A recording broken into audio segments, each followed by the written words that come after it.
প্রিয় ভাই ও বোনেরা, প্রিয় দেশবাসী, প্রিয় চাষিরা, আমরা দিশা অ্যাগ্রোটেক কোম্পানির পক্ষ থেকে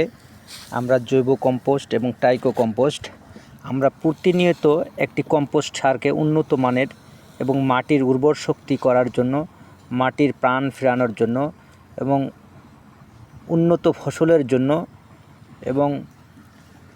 জৈব সার এবং কম্পোস্টের মধ্যে যে ব্যাকটেরিয়া তা আমরা ট্রাইকোডার্মার মাধ্যমে ধ্বংস করে দেই। এবং ট্রাইকোডার্মা আমরা নিয়মিত যদি জৈব সারে ব্যবহার করে জমিতে ব্যবহার করা হয়, সেই ক্ষেত্রে জমির যে ব্যাকটেরিয়া সেটি ধ্বংস হয়ে যায়। তাই আমরা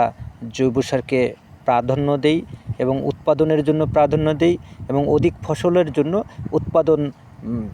ফলনের জন্য আমরা জৈব সারকে ব্যবহার করে একটি উন্নত চাষাবাদের জন্য আমরা অবদান রাখি।